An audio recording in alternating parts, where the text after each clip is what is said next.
All right, well, what's going on, guys? Welcome back to Card Talk. I'm Ryan, joined with Lou and Tyler, as always. Gonna get right into today's episode with something that's on all of our minds here, with a some recent increase in prices coming out of PSA.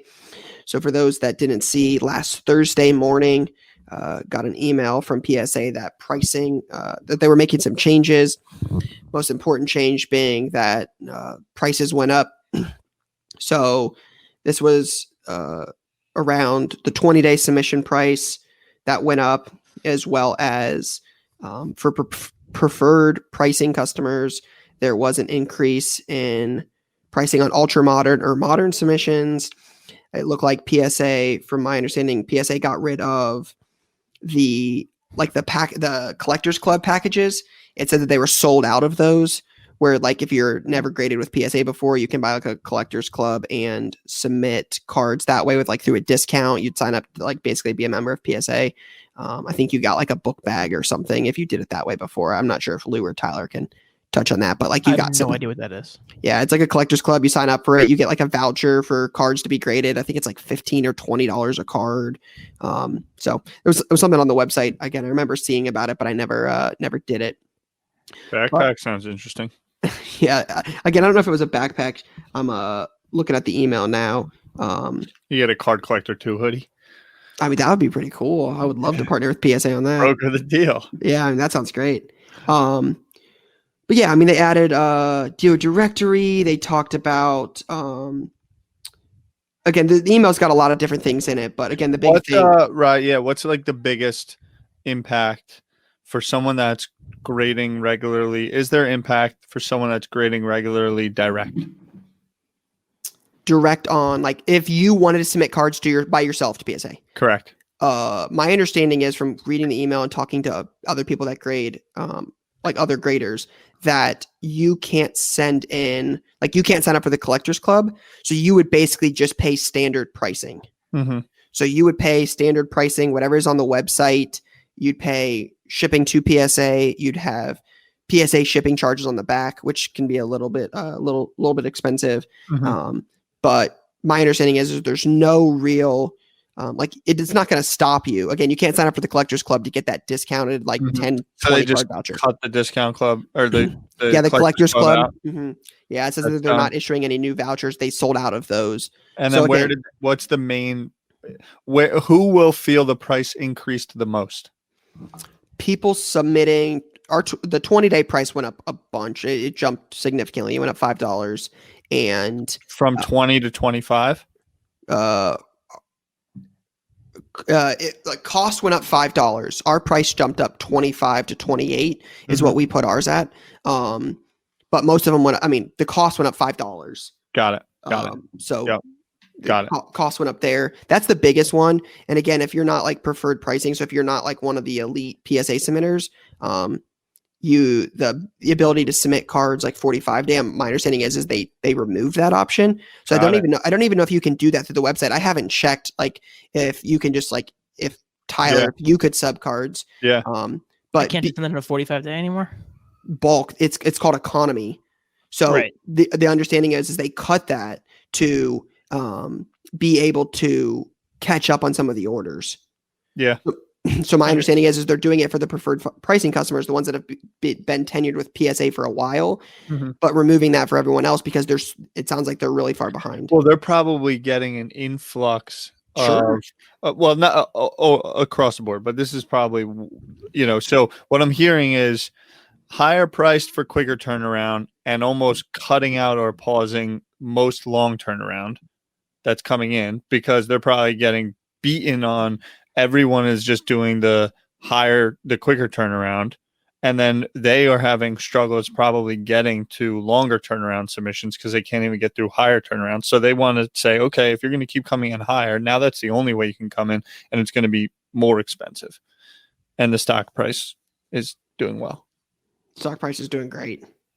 I think this morning it's like $58. I sold it at 25 in December. Gosh. Sold a good bit of it. How quickly till it gets to 100? I don't know. 18 months? I'm not sure.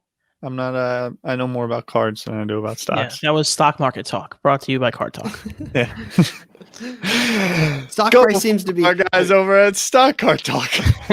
but seriously, with the way that we've talked about this before. The market says at the moment we want graded cards. Yeah. So again, Lou and I talked about this, Ty, before you jumped on. Like, this is probably not the last time that this happens.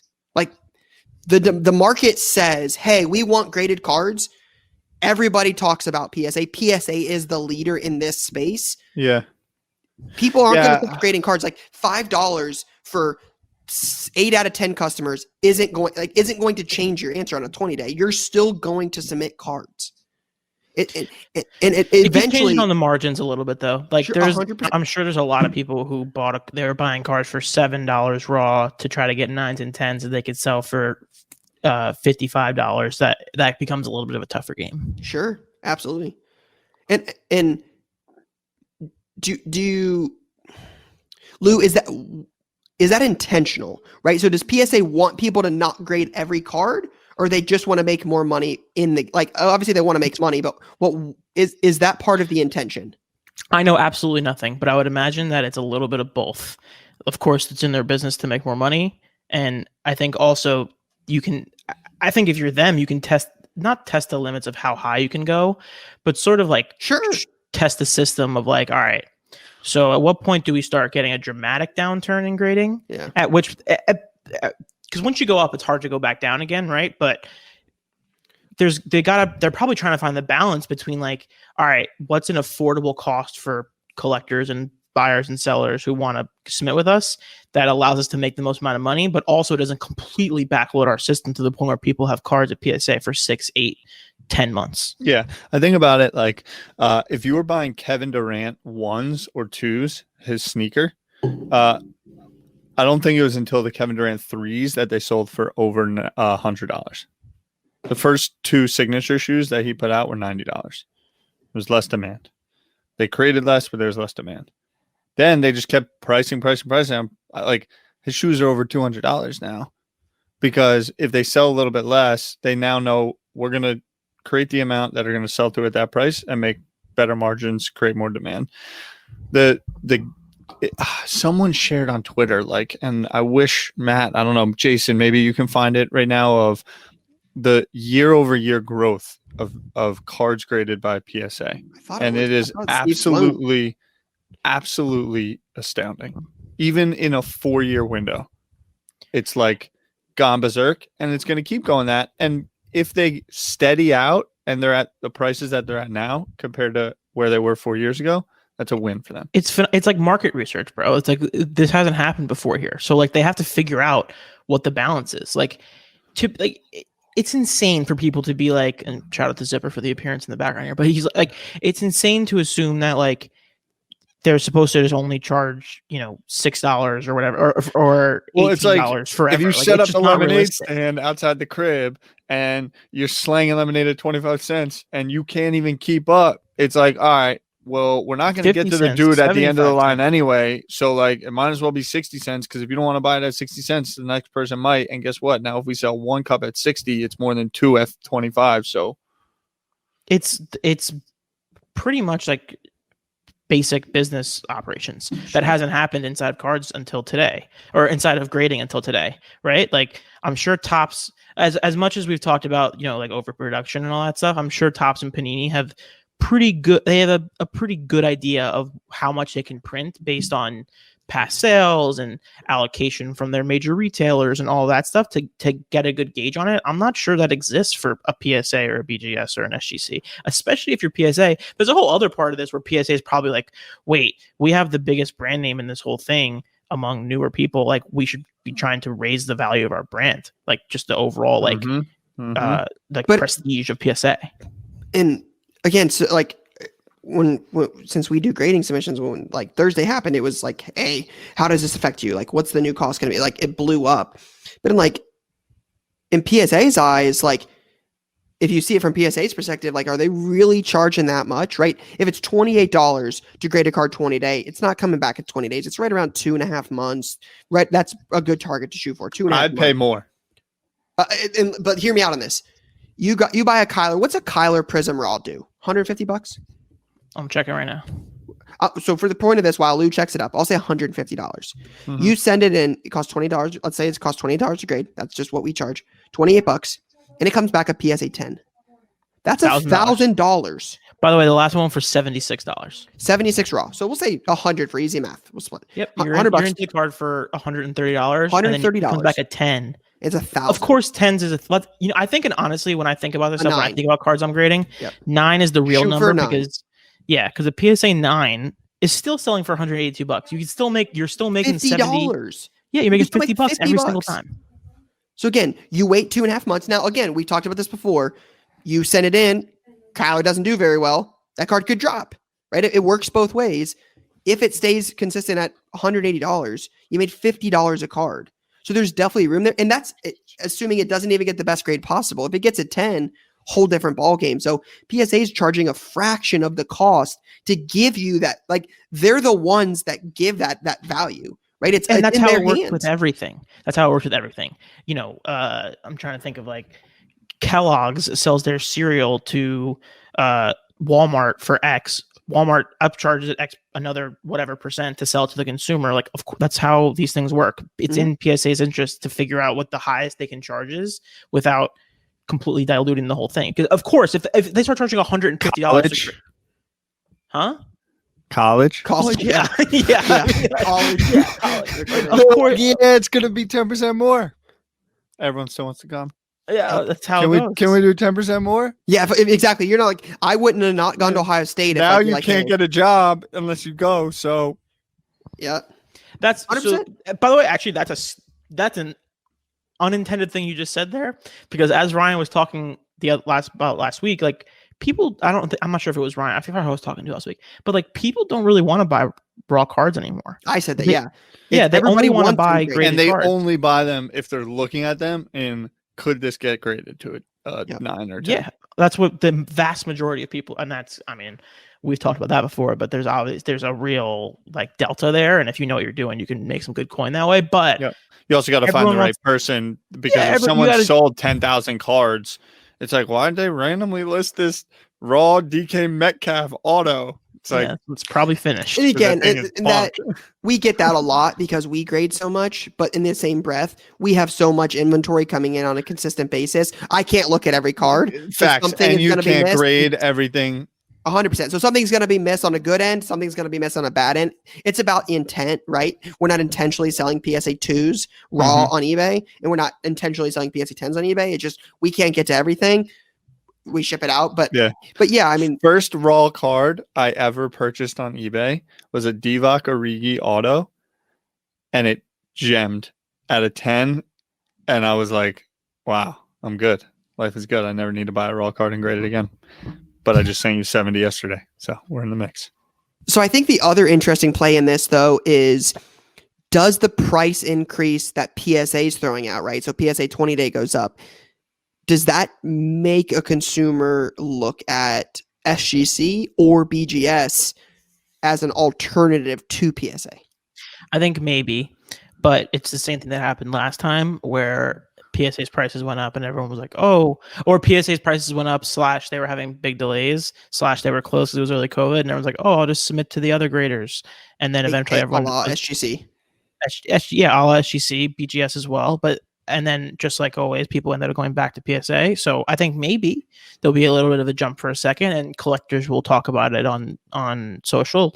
But outside of that, I think it's still PSA number one. I think the big thing here, though, is the reason you're not going to SGC and BGS is because they're in the same predicament that PSA's in. They're behind.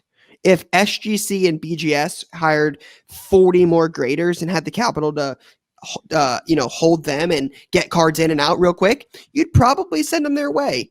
They are in the same boat and everyone else is. I think that PSA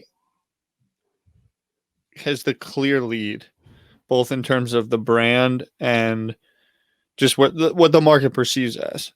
I don't think anyone at BGS or SGC, I could be wrong, could be very wrong, but they need to be playing such a brand game compared to those two that compared to PSA to leapfrog them. I actually think the price increase only helps PSA to solidify it as the premium brand. Yeah, it's a premium product. It's why Like- Louis Vuitton can put whatever they want for stuff. Yeah, exactly. And their shoes, they just take like a pair of Nikes or whatever, and they just slap a Louis V logo on them, make them X much more and a little bit better materials. But Like, I don't think it's a branding thing that BGS needs. If I told you BGS could get your 20-day order for the same price as PSA in the same amount of time, I'm telling you, as a guy that's in the hobby every day, 24/7, people would send to BGS. That's People different. want their cards graded quick without that's- paying $200. Yep. And that's the difference between a collector versus someone in the market who's just on eBay or wherever looking at cards. They see PSA. People want PSA. You can't tell me you would send if BGS 9.5. What's a BGS 9.5 Kyler Murray Prism sell for? $500 I'll look. bucks. Keep talking. I'll look. The thought is if you could guarantee that to be done in 2 weeks, and you could take a $100 card to a $500 card in 2 weeks versus a maybe an 8 or maybe a 9 or maybe a 10 in 3 months through PSA with their 20 days, you would send to BGS. The 9.5 did 470. 470, so right around $500. I don't think so, right? 100%. I'm telling you, I would. We Yeah, send that's in you. 150 you. cards a week to PSA. And I'm yeah. telling you, I would send all of them to BGS. New one if they comes could in, new guarantee- person comes in and buys 60 raw John Morants. They haven't bought a card in the last 18 months. They're not even thinking about spending it anywhere but PSA. I'm telling you, if again, this is an if, right? This is all hypothetical. If the turnaround time was guaranteed 2 weeks, Like you would. SGC tried, Impossible to you guarantee saw it. turnaround. Not SGC. made SGC is one- not in this conversation. SGC made one Instagram ad directly going Lou's- at Lou's the fact favorite that ad of they're all not time. PSA.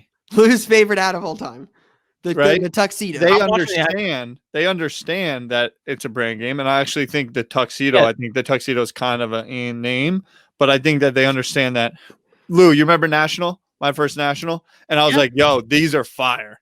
Yeah, I mean, I was trying to tell you then too, but I know what You you're saying. were Keep trying to going. tell me, but I was like, "New kid on the block. These are gas."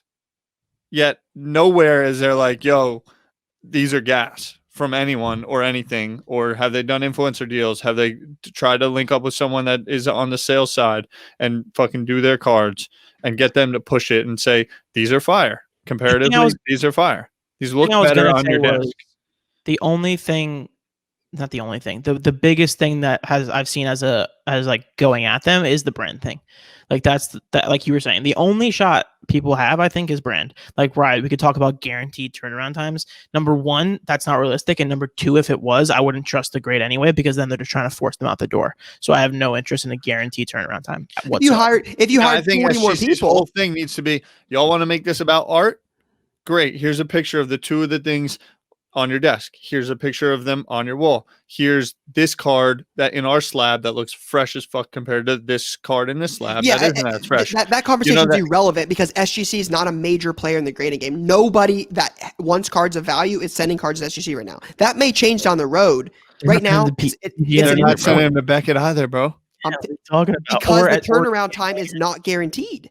Because Bro, they there's don't no way to care. turn There's a around. reason the turnaround time is Ty, not guaranteed. all I'm Because telling people aren't you, sending them ask to them. anyone that is a full-time card entrepreneur, if you could guarantee a BGS lab in 10 business days versus 3 months with PSA, I promise you the results will be way higher than you think. Okay. And now show That's me the consumer that all I'm wants saying. to pay the same amount for a Beckett as You're they do not a going to PSA. make as much. But And what hap- also, but Tyler, and also, we were doing this with SGC. They were guaranteeing the turnaround times, and people were still like, "Nah."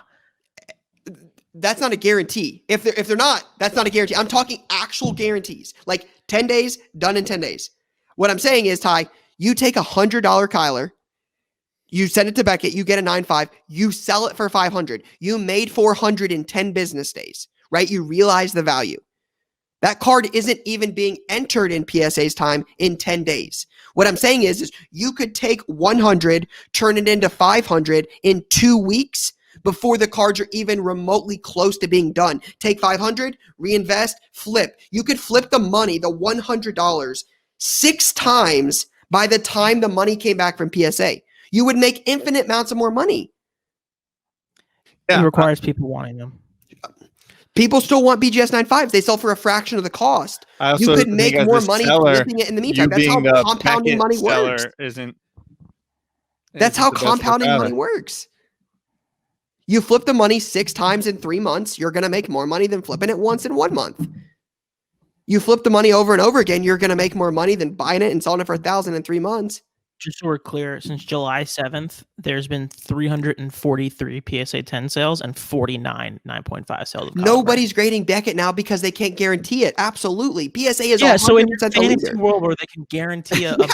I'm just saying. And also, let's not forget the part where, like, if anyone forcing card grades out the door, I don't trust that grade to begin with. You don't force grades when you hire 40 more people.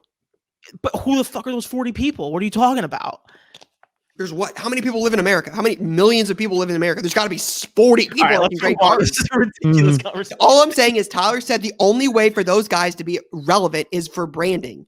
I'm telling you, as someone that is in it day to day, if you hired more people and could get out more cards, and how would you communicate? And how would you communicate that?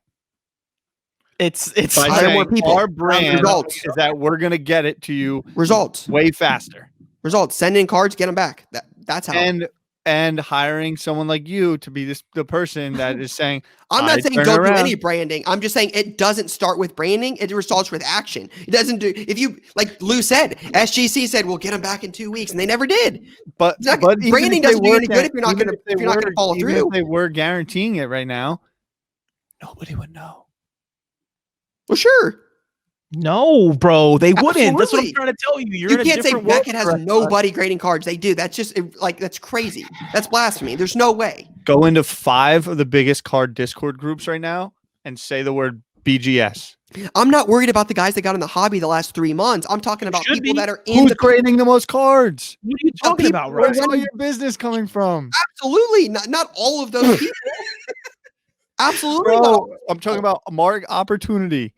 And both SGC and Beckett could be going here by being aggressive on where their brand is positioned right now, because more cards are being graded right now than ever before. And they have the opportunity to get all of these new consumers. You're saying they are build a brand. Yeah, non-existent. Great. Advertise. Build a brand. Get Logan Paul to say BGS is great.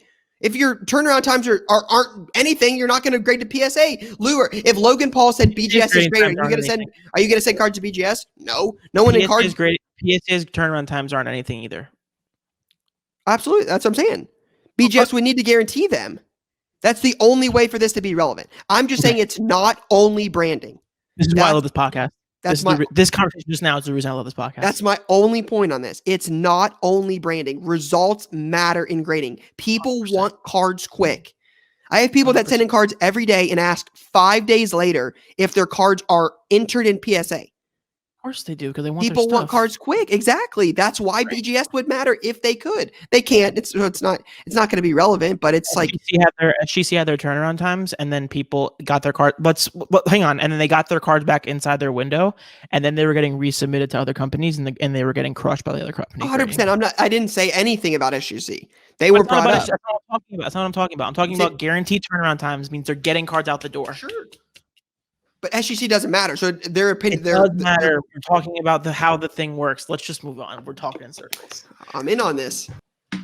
All right. Coming up after the break, we sit down to talk with Chris from House of Jordans about his venture into Card Ladder, the Michael Jordan market, and we will get his take on the PSA versus BGS quick flip debate. So stay tuned.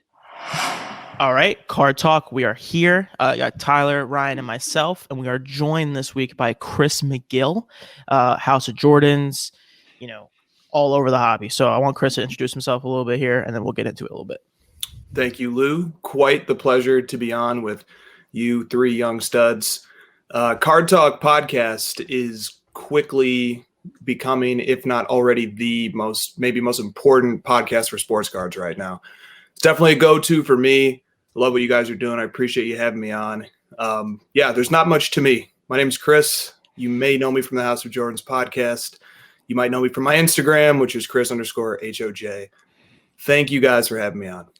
Thank you Absolutely. for coming. And I just got like weird feelings when you said that, because we like to have a lot of fun. And I think as even just in this first 3 minutes, there's a lot of banter, and the time we spend together is a lot of fun, but also getting to know people. And then, yeah, I mean, we're just trying to approach it in an educational kind of way. And I think a lot has happened, including like, it's not lost on, myself, of the folks in here where, Ryan and his time and knowledge and understanding comparatively to me, as well as yourself. And so I thank you guys for allowing us to even come in and have a voice and an approach that is all welcoming. So thank you for that. And you guys aren't afraid to have takes either. So I wanted to know how the Ryan Tannehill MVP prediction.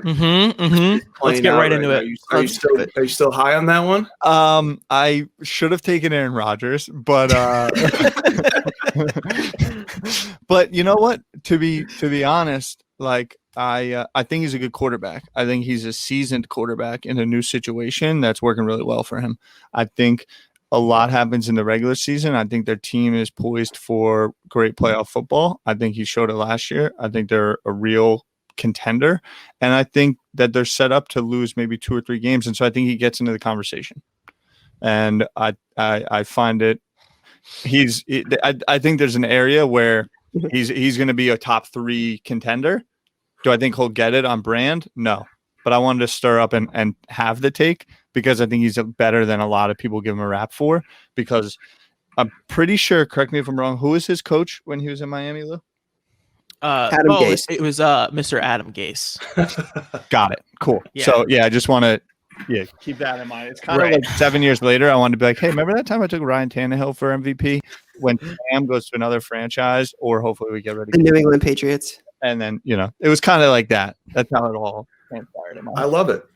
All right. So a couple of things I want to get into, because I would say, a couple of years back when I was first getting back involved in the hobby, one of the first people I came across was your co-host for House of Jordans, Josh.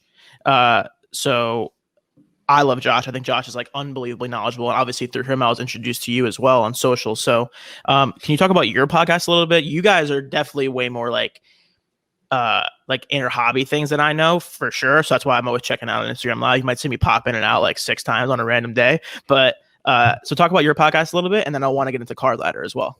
Yeah, I'd love to. Josh, I can say this about him. He's a genius. The guy is absolutely brilliant. I've had the opportunity to work with him on the professional level, on the sports card level, and he's just a great friend of mine. And so Josh is also extremely important to the hobby historically.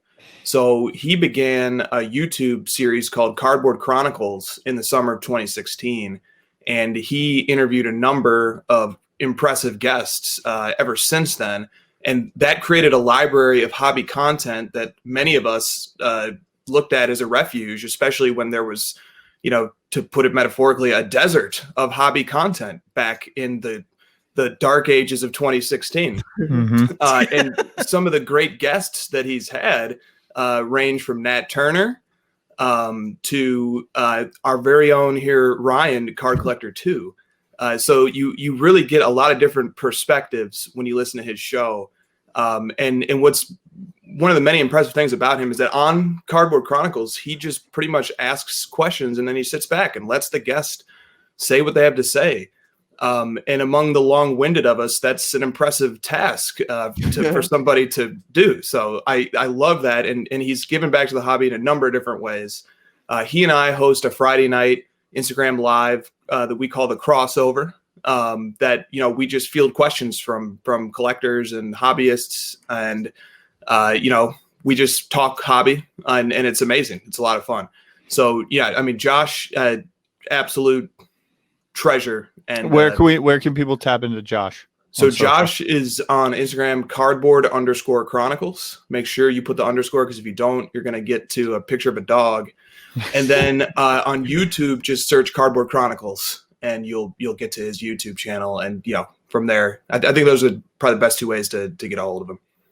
Love it. Question: where does the House of Jordans moniker come from? Can you touch on that a little bit? I think with a lot of the new folks, this influx last 18 months, a lot of individuals are coming from a House of Jordans world where they're talking about the Jordans on their feet.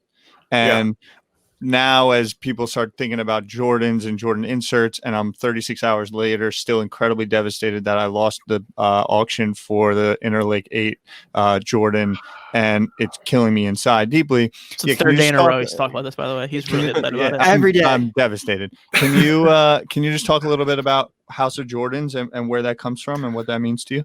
Yeah, sure. So we started House of Jordans in late 2018 as a podcast. That was just basically, it's my fiance, Christina, my cousin, Brian, and myself. We were the original three, and we just sat around a table and talked about Michael Jordan cards. And, there was at least a few hundred people who wanted to listen to that at the time. So we just did it. And our first podcasts were absolutely terrible. And I know this because when I look at the analytics on the podcast, people will find us later on and they'll go back and they say, I'm going to start listening from episode 1. It's going to be great. But they all drop off after episode 1, which means they didn't hear anything worth continuing in those first few episodes. But we got better and we expanded our scope. We went beyond Michael Jordan cards eventually and stuff like that. But that was the origin of it. And the name was basically just, I have to plead ignorance to the sneaker world. I just don't know much about it. But it was very disappointing when we came up with the name House of Jordans. And then when we got a little more serious about it, we were like, oh, well, what happens if you Google us? What happens if you YouTube search us? What happens if we try to get an Instagram handle? And you're either going to be directed to a ton of sneaker content or Michael Jordan's mansion. But you're not going to get to our podcast very easily. So if people are trying to search it out, it helps to put the House of Jordans in quotation marks. That can use the Boolean search method. It can help you get there. Right. So, Chris, Lou mentioned it a minute ago, but I wanted to kind of discuss Card Ladder because that's something you and I believe Josh and have been working on for a little while now, and it went live recently, and I see it all over Instagram now. So, for those that don't know anything about it, can you give us a little bit of a history of that? Yeah, I'd love to, man. Card Ladder is basically like a big research project that we were fortunate to be able to share with people. And that's thanks to the brilliance of Josh as a coder and as a web application developer. Basically, the tagline is we try to tell the story of the hobby with data. We try to, present interesting data relying on eBay, overwhelmingly relying on eBay data to tell that story. eBay, as a quick aside, is such an important part of sports cards and the history of sports cards because as a brand and as a platform, it enables people who are both extremely well-versed in the hobby and people who have never bought a sports card in their life. It's an intersection and a meeting place for all those different types of people to feel comfortable to make a transaction. And so eBay also provides this 3-month window of data that's very helpful when we're trying to figure out what the price of something is, or when we're trying to figure out what we should pay for it, or maybe you're just trying to figure out what your card might be worth. Using comps on eBay is a really important and big part of that. So what we wanted to do is sort of take this very rich data set, but just package it and present it in a way that collectors might find interesting and useful. And also to, kind of make the data a little bit cleaner. Obviously, eBay nobody could have the resources to vet every single data point for every single sports card. I mean, I believe sports cards is one of the, if not the biggest categories on eBay, and item sells like every second, right? So, but what we do is we've narrowed the scope. Right now, we track about 3,800 cards. And if it's not me, it's one of the researchers on our team literally will vet every sale of every one of those 3,800 cards that sells every day. Somebody has to push approve or deny on every one of those sales. And so what that ends up doing, and we publish a list every day of excluded sales, what that ends up doing is we clean the data. We throw out obvious outliers and bad data. And so like an example that would be a shilled auction, or an example that would be a bin that just doesn't make sense at all relative to the market. And so some of the quick, methods that we use to sort of weed stuff out is we will go and we'll look at, okay, this card, it says that, a best offer of $500 was accepted, but I can click the eBay link that takes me to a tailored search of the card. I see there's 10 other copies for $200 on eBay. So there's no way that we can, in good faith, permit a $500 sale of this card into the database when there's 10 other copies on eBay in the same grade of the same card from the same grading company that are available for $200. That's probably not a good sale. So that's one of the things we do is we try to clean the data. We end up throwing out not very many data points. The overwhelming amount of data that comes in it appears reliable based on our estimation. But we try to help form that metric. And so, that's kind of like one of the things that we do is just try to, make sports card data presentable, digestible, and fun, right? Yeah. Like, you remember Beckett magazine? I'm dating myself for sure, but like in the 90s, guys, for the old timers like me, Beckett magazines, the thrill, the happiness you felt when you walked to your mailbox and you picked up that Beckett magazine, that was just fun, man. You go look at the up arrows. You got to read a couple of articles.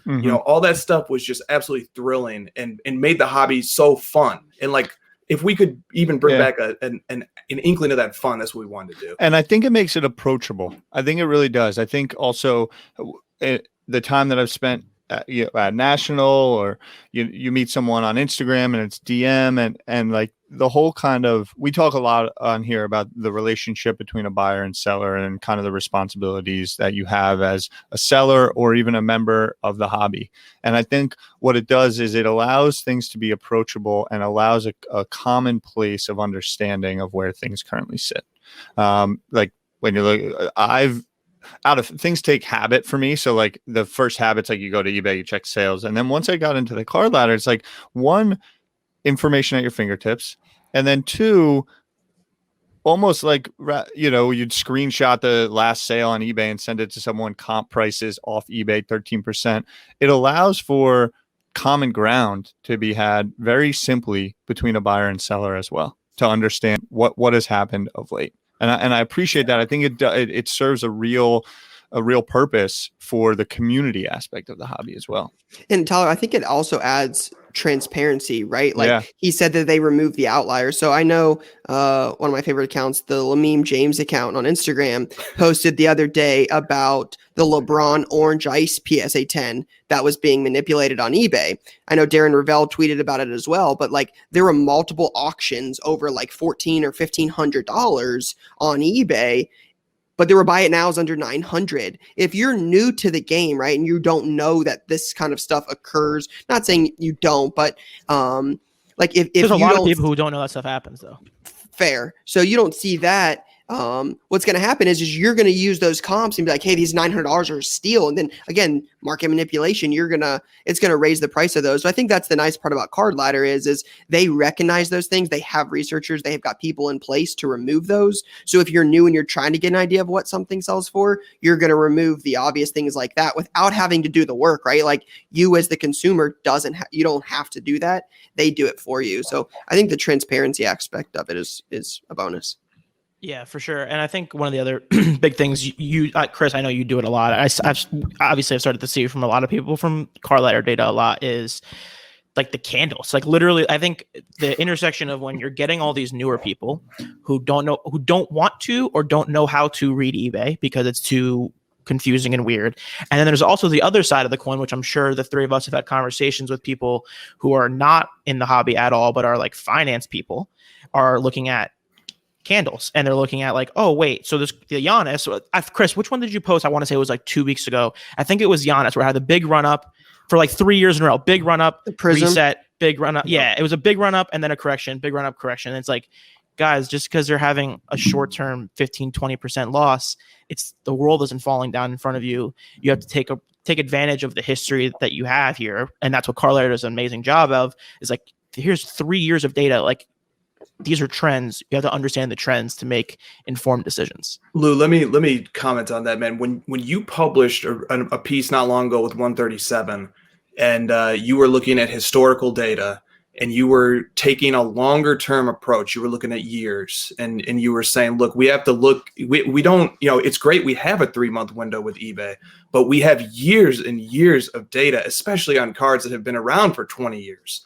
And the research that you guys do, the care, the meticulous nature with which you approach the subject is like really appreciated. And it also like stands out among a period right now, not to be too critical of my fellow hobbyists, but we can be very myopic. It feels lately, but to see some of the research that you guys do there, it's inspiring, and it makes me feel great to see you guys doing that.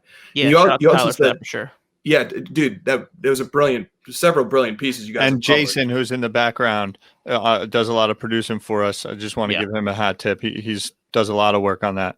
And so, Lou, you said something else too. There are different people from different walks of life, including the financial sector, who want to comprehend what's going on with sports cards. And I'll tell you, one of the moments that I knew I wanted to be a part of something like Card Ladder was I was at a party. I just graduated from law school, and I was it was after finals. Everybody's letting off steam.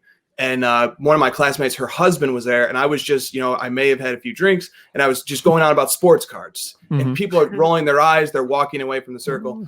And but this guy was really interested, and he was like, "Yo, this sounds really cool. Can you tell me more about this?"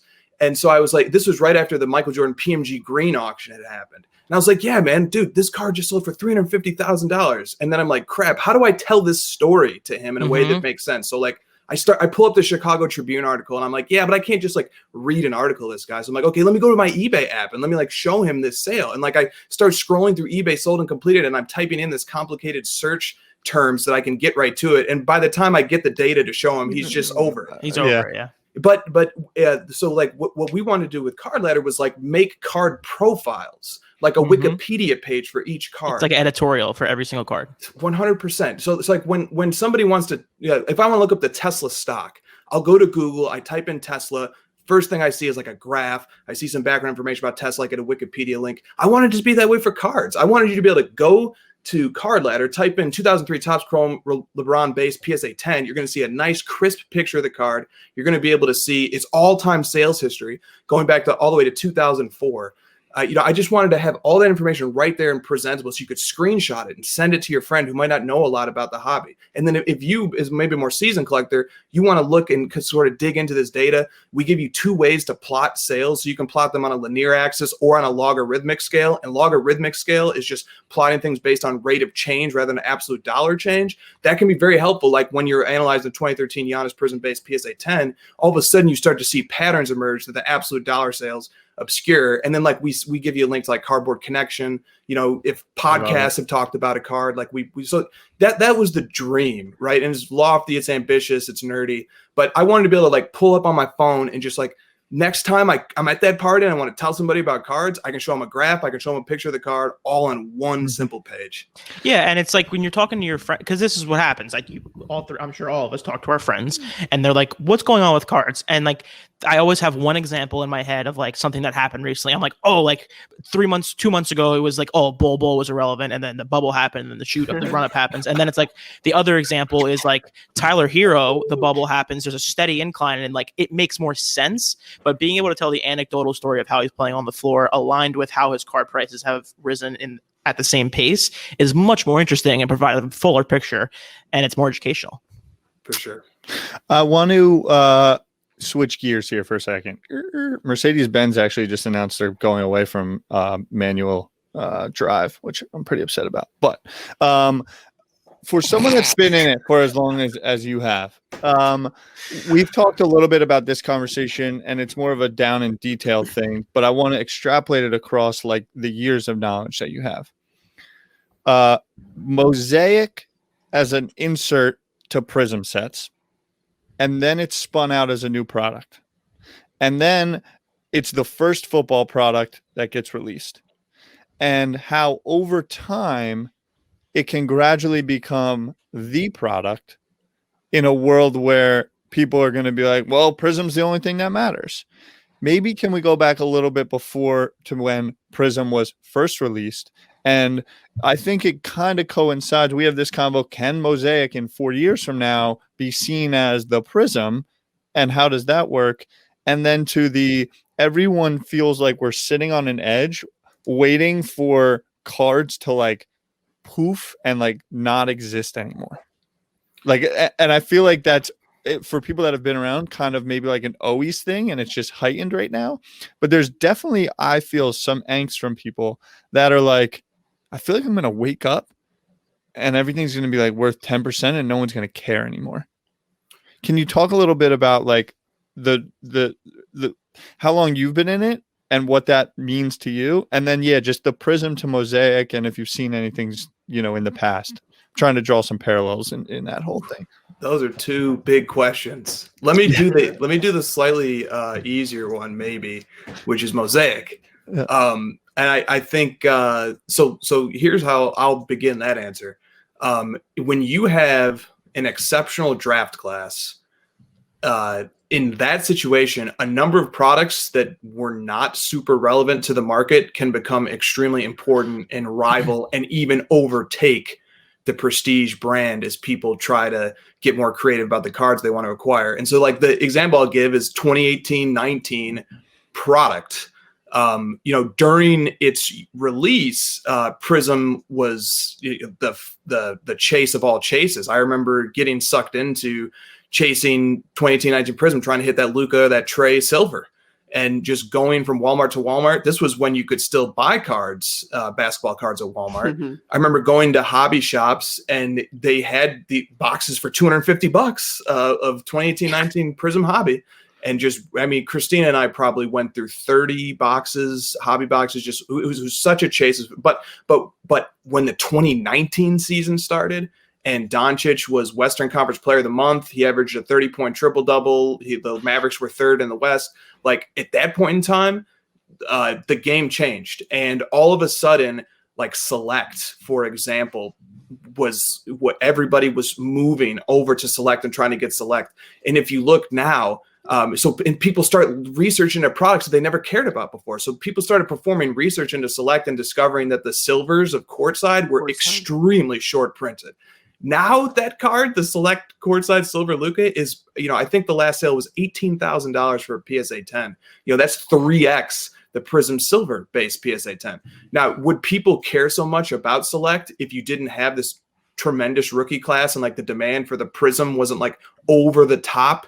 Probably not. But when you have a draft class that's so powerful that it's driving people to like look into other products, start learning about other products, like then you can see all sorts of stuff like that happen. I think Mosaic was a beneficiary of the terrific 2018-19 NBA draft class as well. I think that was a big reason why they even broke it off into a standalone product, was because they saw it doing so well.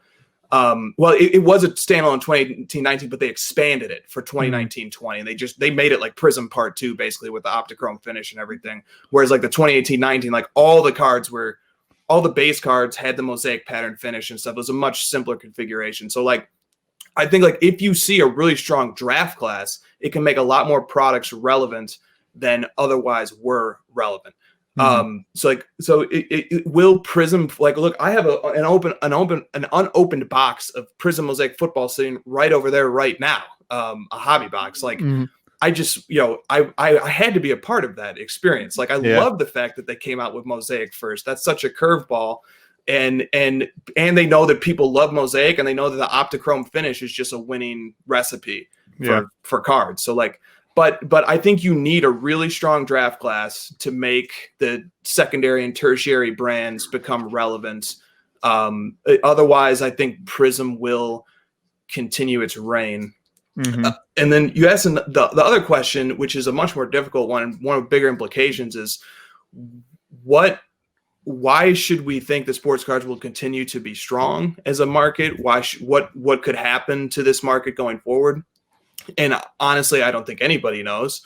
But what I can tell you is why I like sports cards, and maybe it's relatable to other people. Like that. Sports cards make my life better every day. It makes my life better to go on eBay and check my safe searches and see what cards are for sale, see what cards I'll never be able to afford that are listed for ridiculous bins on eBay, but I just like to gawk at them.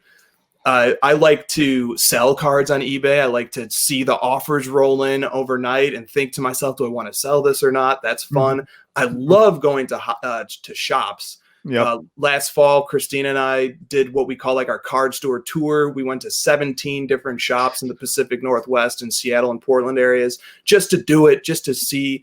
And, anytime I go to a shop, I buy something. Maybe it's just like a card out of the display. Maybe it's a Mosaic football hobby box, but we always buy something. And anytime we go on the road, we just make it a point to just stop at any shop in the city that we're in. And I just love talking to the people. I love seeing the cards there. But the thing that makes the hobby most addicting to me beyond the cards even is a community.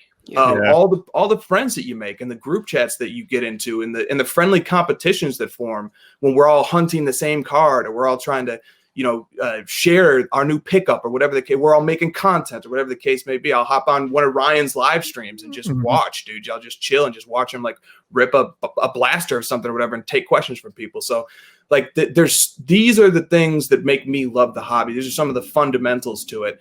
I can't imagine myself going away from those things because like literally they improve measurably the quality of my life.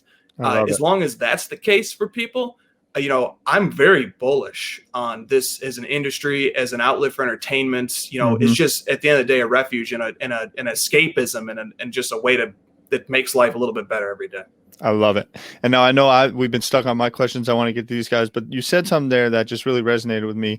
And as I think, I'm like, oh, he enjoys the eBay, he enjoys checking that stuff out. And now you have Card Ladder, which I see improving every single day. And like it is a real business and real operations and something you're involved in. Have you learned a lot like in your years of card stuff now applying that? Can you talk about that for a second? Because I think right now, this white hot moment, everyone comes in, people had no idea what was going on. They're buying something, but they're selling it for more, or they're buying something and all of a sudden the floor drops out and now they're holding it. What do you do? Those learnings, I believe, are going to be like a kickstart as this whole new world happens of internet business, and you don't got to be in offices and all that. Can you just talk a little bit about the things you've learned and how you apply them to Card Ladder and what that's meant? Yeah, it's been a two-way street. I brought experience to the table, but now, looking at the sales for 3,800 cards and counting every day, Card Ladder has taught me a lot more than I've been able to teach it, if that makes sense. Just seeing what happens. So like I was very fortunate and lucky to start off as a Michael Jordan collector in 2016. That wasn't any stroke of genius. It was just, I'm from Chicago. I think he is the best in my opinion. So like, I'm going to collect him. Right. That was, and then along the way, like I happened to get in right at the same time that like hundreds, maybe thousands of other people just like me in the same age bracket from the same era, all now having a little bit extra money every month, started coming into the hobby all at the same time. And so like that increased the market, and that market continues to increase. So like I was very lucky to come in to a growing market and a friendly market. And then also I was very lucky because like to understand Michael Jordan cards, it gets very complex, and there's lots of sets and there's lots of nuances to collecting those cards that make you realize how important it is to know about the hobby and know the ins and outs of the hobby.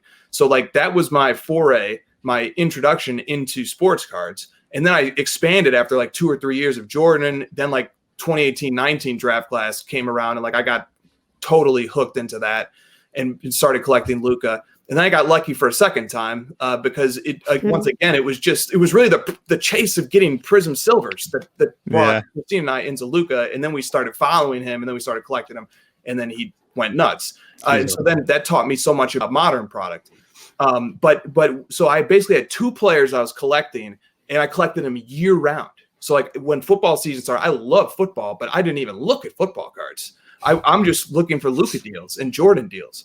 And so collecting year round it turns out, as I now see, is very beneficial, because you will get the off-season deals, and you'll be hunting and seeking out these players when, many other people, they're out of sight and they're out of mind and they forget about them. So like being an obsessive hobbyist and like really knowing your sets and your stuff, having those 100 plus saved eBay searches and just being on it, like McCaffrey's a new player that I just added to my PC.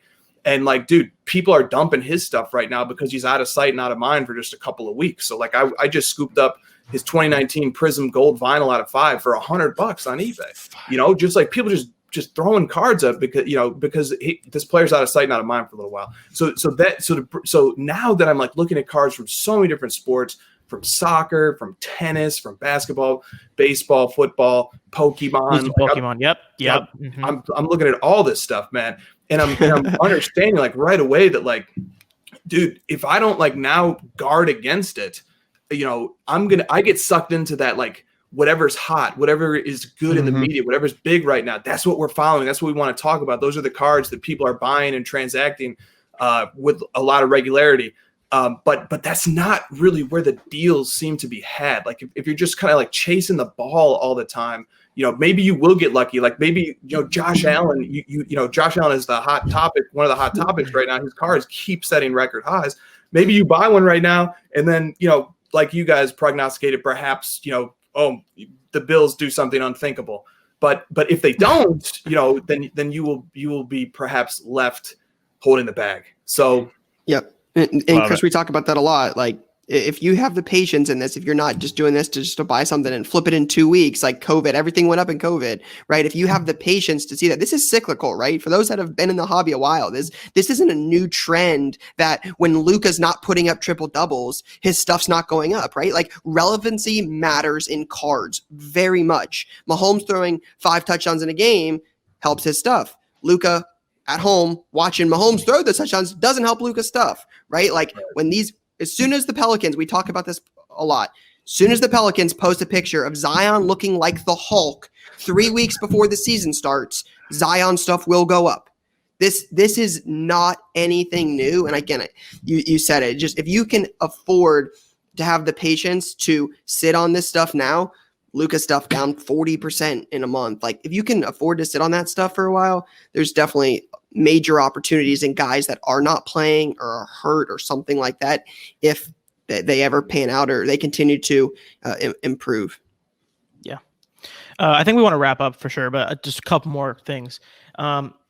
Chris, I think, as we've been talking about, you've been in this hobby for a really long time. And, I would guess that a large percentage of our audience is newer people who are not as well versed in the world. So I think if there's, obviously we've given a lot of advice here in this time, but if there was 1 or 2 things on the top of your mind that you think would bring the most value to someone who's newer and may not have as much experience in the card world, what would it be?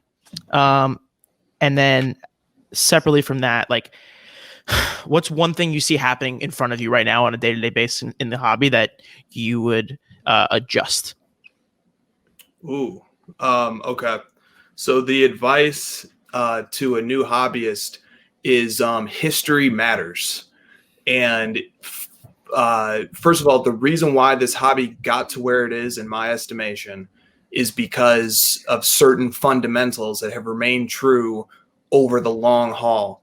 One of them is that I think sometimes we forget recently is that the hobby should always be fun.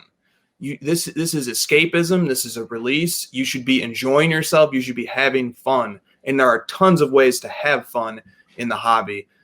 So when you're having fun, it all makes sense and you get it. And you just sort of begin to internalize the things that make this hobby great. So find out what it is that you like about the hobby and make sure that at the end of the day, no matter what else is going on, you're having fun and that you're enjoying yourself. So like that's a piece of advice I would give to a young hobbyist. And then the history matters because when you figure out what it is that makes this hobby fun and makes us all love it, you start to identify the fundamentals that make certain markets strong. So like what makes the Michael Jordan market strong? I think the key thing there is that there's a number of people, I don't know how many, but there's quite a few people like me who came back to the hobby, who are in an age and an income bracket where their income is continuing to increase year over year. They have nostalgic ties to the Bulls. They have nostalgic ties to 90s sports cards, which was a great era of sports cards. And all these factors sort of combine to create the foundation of a strong market that has lots of people who are looking to get into it and who love cards and who just, so like if I was looking to get into a player as a long-term player collector, one of the first things I'd do is I'd say, does this player have any Facebook fan groups that are dedicated to cards? Because Kobe has them, LeBron has them, Jordan has them, Luka has them. I know those 4 guys have Facebook groups, have thousands and thousands of collectors who get together, who talk about these players, who exchange their cards, who just love following and collecting these guys. So like if you want to like try and predict what's going to happen with the market, look at the fundamentals of that player's market. Who are the collectors who are holding up that market and who are going to come in and buy this player's cards and who are going to cherish them? And then how long are they going to keep those cards for? The type of cards I want to collect, there's certain things that they have. Number one, you can't go on eBay and buy it any day, any hour, any minute. And there's nothing against those cards. Those are great cards. Those are great entry cards. But the cards I want are the ones that I have to work to get and that are difficult to find. They're difficult to track down, and I have to get lucky to find them. Those cards appeal to me. And as collectors sort of advance and mature, I think they find that like there's a reason why those cards are sought after. And then, the other thing is a collector is just I want to collect and be involved in a player's market that I love to either watch and root for that player, or that I have a connection to, and that I can relate to and connect back to. So, it for everybody, it's going to be different. People are going to enjoy the hobby in different ways, but for me, those are some of the things that make this hobby enjoyable. And keep it fun. And then, okay, so one thing I would adjust about the hobby, I wish that we did. The hobby's become so competitive. Yeah. If you go on social media, if Guy X has a big game, we overreact and we start posting our piles of cards of this player, and we're flexing, and we're all like, when we get really obnoxious, we like, oh, I'm such a genius because I have all of these. Michael Porter Jr. Yeah, Michael Porter Jr. or Tyler Hero or something like, oh, look at me, I'm the shit. Yeah. And like, okay, that's great, but that does two things, right? That makes other people feel terrible. So like other guys who are collecting somebody who's not real hot right now, they get bitter. And, they're like, screw this dude, man. And so it gets super competitive. I wish it didn't get so competitive that we go against each other and like players, I collect Jordan, this guy collects Kobe, this guy collects LeBron. And all of a sudden we're like at odds with each other because, the legacy matters and like who's the GOAT and stuff. Like, I just wish we didn't have to do that, that we could all just kind of celebrate each player for what they are. And like, if one guy's price goes up, that's not an insult to all the other guys whose prices maybe aren't going up. But you know what, though? That's such a fantasy that I feel foolish for even saying it, because that will never happen. It's always going to be part of this hobby that we're super competitive. We are very defensive over the guys we collect. And that's sports. And that's sports, right? That's sports. Exactly. Yeah. Rye, I got one thing. If you want to hit them with the last question, but we're gonna see footy cards. We're gonna see soccer cards on Card Ladder anytime soon. Yeah, we got some. So we got the Mbappe's. Yep. You got to have the World Cup Prism Silver and the base. Yep. And we got the Mega Cracks Messi, Mm-hmm. Ronaldo. Yep. Like the real obvious ones, right? Like we got those. Yep. I think like just to carve out, I'm so fired up. It was Pulisic is like the American hero, but I mean, we're really getting there with players showing up, on all these clubs. No, Gio Reyna, Dest, like the American guys, I'm pumped about. That's amazing. So look, man, look, especially for you guys, if you say, dude, Chris, you don't have Pulisic in Card Ladder, what is wrong with you? Dude, just DM me or something, man. I'll make sure we get those cards. I'm gonna add Pulisic today just because. Hell yeah. Because love it. Now, Chris, you didn't obviously hear our recording yesterday, but for those listening, they will have heard it at this point if they've listened, where Lou and I had a super intense debate, and it was awesome. But I want to get your perspective from it, from someone that's been in the hobby a while. I won't give Lou or Mai's take on this. Oh boy, I don't like it already. It was great. So it's around grading, right? So the conversation was around grading with the intent to flip, not to hold anything. The intention is to flip. And the conversation was, if Beckett could guarantee, now Lou's back, this is perfect. So if Beckett could guarantee 2 weeks, right? You sent in a card and it was done in 2 weeks. and PSA was still around 2.5 to 3 months for a 20-day, would you send your cards to Beckett, guaranteed they would be done in 10 business days with the intention to flip, or would you send them to PSA and wait the 2.5 to 3 months? Okay, there's a lot of layers to this one because one, it's a made up world where everyone's perfect and does their things on 100%. time. 100%. yeah. Well, do you remember what happened with SGC when COVID hit? That's what we And- talked about. And they were the only ones, and like all of a sudden there was like this hype and momentum for them because turnaround times and everything, and like so there became a feeling around SGC that like, oh, this is going to be a new go-to. You know, they have a lot of years in the industry, the tuxedo slab, etc. Right. So like all of a sudden those cards started they started matching and exceeding BGS 9.5s for a while there, the SGC 10 gems. But then SGC, you know, it got flooded, and like all of a sudden their turnaround times looked like everybody else's, and we went back to the old equilibrium or the old hierarchy. Okay, so I think about that because I do think that like if a grading company was able to give guaranteed turnaround times, there would be a market reaction to that because like we literally saw it happen. Like it has played out once before. Okay, if BGS is given 2 weeks guaranteed, but then you have to think why is PSA more flippable than BGS? Is it as simple as the number 10 that you just the number 10 on the slab versus 9.5? Like it's just really that simple. People want 10s over 9.5s, even though like technically they're the same grade. Is it the nuance of the subgrades that you know maybe makes the market like, look, now that I have the responsibility of tracking BGS 9.5 sales, the variance that you see from like one to another makes it really hard to comp BGS 9.5s as a general matter. You know, like a LeBron Chrome rookie BGS 9.5 with super premium subs will sell for several $1,000s more than a min sub 9.5 LeBron. That just makes it hard to transact on a commodity level, a card that can fluctuate so much based on a subgrade. So like that will still be in play as a factor that's mitigating against BGS. And then the other thing too is like when PSA has these delays in turnaround time, it's not always the worst thing. And I know like people hate to hear that, but like, man, I was at a card show in the fall before last NFL season, and I picked up these like random like the Mahomes rookie introductions Prism Silver for like $25. I picked up a raw one. I sent it to PSA. It didn't come back until the NFL season had concluded. Okay, well, what happened in that interim when I was waiting for this card to come out? Mahomes won a Super Bowl MVP and had a terrific comeback from a very scary leg injury.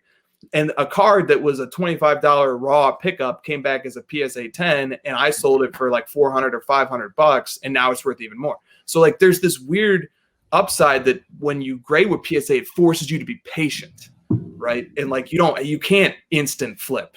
You have to wait. And you have to get your cards back. So, you know. And Chris, just to give you some perspective. Yeah. The conversation Lou and I had was around a Kyler Prism rookie being $100 raw, $400 as a 9.5, or $1,000 as a 10. Oof. See, Kyler's makes it more interesting too, because like you guys talked about last week, I mean, well, at that point in time, Kyler was one of a handful of quarterbacks who were doing well. Dude, Kyler's market has taken a hit just because of 2 mediocre games. So like, yeah, everyone's buying Josh Allen card instead. Trust me, I know Kyler's taking a hit. I got a return request or a cancellation request this morning that says I accidentally bid on this card that went for $653. Yeah, in FYI, if there was another thing I could change about the hobby, it'd be better return policies. But yeah, so dude, if you're with the intention to flip and you get it back in 2 weeks, but you're looking at a $400 to $1,000 differential, I don't know, man. That's a tough question, man. You put me on the spot. I just spent 15 minutes or whatever filibustering. I don't have it.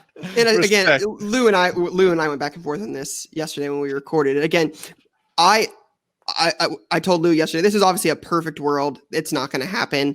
PSA still runs the grading market by a mile. I just think my perspective on this was if I could flip it 4 times in the amount it would take me to get a PSA 10 back, I would make more money in the 4 months. I'm not saying to keep it, but 100%. Again, this is an irrelevant conversation because it's not happening, and PSA continues to reign supreme in this. But yeah, I'm just curious from someone that's been in it a while, what your thoughts are. Yeah, you make a good point. And let me riff on grading companies very briefly. I'm waiting for the grading companies to bet on us as an industry. Because right now they are attached to the old way of doing it, which is like, look, as a business model, we are thrilled to have this super abundance of demand for our service. And we're just going to do it as efficiently, as fastly as we can. But are we going to double or triple our operation and make a bet on this industry that it's going to be sustainable and it's going to be this size going forward? Because it seems very logical to say, hey, look, if I can become a 2-week guaranteed turnaround time grading company and I already have the prestige in the marketplace, there's a lot that's going to recommend my service. And like I said, just look at the SGC case study. When it seemed apparent that these guys were going to be able to get your orders back quickly, they got flooded with demand, and the market on eBay went up for those cards just based on that hype. So like there's plenty of evidence out there to suggest that if a grading company can be efficient and meet the demand for grading, that they will thrive. So I'm waiting for one of these grading companies to say, we are going to bet on the future of this hobby. We're going to move away from our old business model. We're going to move out of our comfort zone. Yeah, we're eating and we're doing great right now, but we could be doing even better. Let's make a bet on this industry and on this hobby. And when one of them does that and they're able to meet turnaround times, completely agree. They are going to clean up, and we might move away from a 3 grading company industry to a 1 grading company industry. So I would love to see somebody bet on us and get grading to the level that it needs to be at, especially with the level of professionalism, with so many other aspects of this hobby, the maturation that we're going through, the sophistication that we're going through right now. I would love to see grading companies catch up and get right there eye to eye with the rest of us. Totally. Completely hear you. So thank you for the time, Chris. Really appreciate it. Yeah, it's been a blast. Super great for everyone. We appreciate the time a ton. So hopefully you'll be back on soon. And give everyone your social real quick for people listening on social, on podcasts. Thank you so much for having me, guys. My Instagram is Chris_HOJ. Feel free to reach out. Love to talk about the hobby anytime. Hell yeah. Yep. Thanks, Chris. Thanks, guys. All right, so that was Chris from House of Jordans. Appreciate Chris coming on and chat with us. Great conversation talking with him. Wish we would have got a clear answer about the PSA versus BGS, but we'll hopefully get some feedback from the listeners this week on our social page. So be sure to let us know your thoughts on Instagram. Again, it's at Card Talk Pod. So we want to get into the latest launch. This is a big release, big week for releases. Lou, Ty, I don't know how much you guys have paid attention to what's coming out this week, but little quick rundown. We've got Triple Threads Baseball, National Treasures Collegiate Football, Absolute Memorabilia Football, Prism Racing, Premier Hockey, and Topps Heritage Minor League Baseball. So 6 solid products coming out this week. I'm extremely interested in Prism Racing. I, for the last year, have had like a weird eye on racing cards. I don't watch NASCAR. I don't watch any racing at all, but there's something about the cards that gets me excited. And I know like that product's stacked. They have like color blast in there. They got stained glass in there. It's really awesome. So I might get weird and like buy a box, or if I can find a break, I might enter a break. That would be a very interesting break. I don't know much about the racing market, so that would be. Yeah, it would need to be a random because I have no idea what I'm doing. Lou, thoughts on Heritage Minor League Baseball? Being the baseball guy. Yeah, it's an okay product. I like Heritage generally. Minor league stuff is kind of tough unless it's Bowman for me. So I don't keep too close of an eye on it, but the Heritage cards are nice and the designs are nice. So cool. Ty, any thoughts on this week's releases? I have urge to buy some like good hockey stuff, but not much interest for me. Is this the Upper Deck product that has like the Young Guns? I have no clue about it. No, it's not. I'm just drawing parallels because none of them truly interest me. So I just want to let y'all know I'm thinking about picking up some hockey stuff. No, Lou, in hockey, they're like staple products, very similar to like Top Series 1 and Series 1 and Series 2. Hockey has the same thing. Series 1, Series 2, you're not chasing autographs or jerseys in there. You're chasing the rookie cards. Typically, a hobby box has 6 or 8 Young Guns per box. So for Premier, this is one of the more premium brands in hockey. It's I think right around $220 a box, and for hockey, that's a lot pretty expensive. Yeah, hockey doesn't have, like, when COVID happened and basketball and football and baseball all went up. Hockey didn't really see that boost. I mean, even soccer got it, but it's a premier brand for hockey, right? It's solid. Triple Threads is going to be cool. Obviously, booklets in that, bat knobs, some pretty cool stuff in there. That's a higher end product. My understanding is I think that's like $250, $300 a box, and you only get like a couple hits. So I remember growing up, that was always really one of the bigger brands. And then we talked about it yesterday. Absolute has the kabooms in there. I know Ty's a fan of those. Mm-hmm. The kaboom, like cartoon looking inserts, are going to be an Absolute. And then we are going to talk about it on next week's episode, but just to kind of give you guys a little sneak peek into that, National Treasures Collegiate comes out this week. We're going to get into the show next week where we talk about what the National Treasures brand means in the hobby, being one of, if not the premier rookie patch autograph across basketball and football, what those cards look like, what the brand means to the hobby. The one coming out this week is a collegiate product. So at the end of the season, when all the products come out, won't be the best-selling one. It's a collegiate product. Those don't typically sell for anything compared to the pro jersey type stuff. But you'll have some cooler stuff in there. Some logo patch autos, low numbered stuff. Just a higher end collegiate release. So that comes out this week as well. So I just bought a box of 2020 Absolute Football with my eBay bucks. Shout out to eBay. Love it. Fire. All right. That's what we got for this week. We'll see you guys next week. Peace.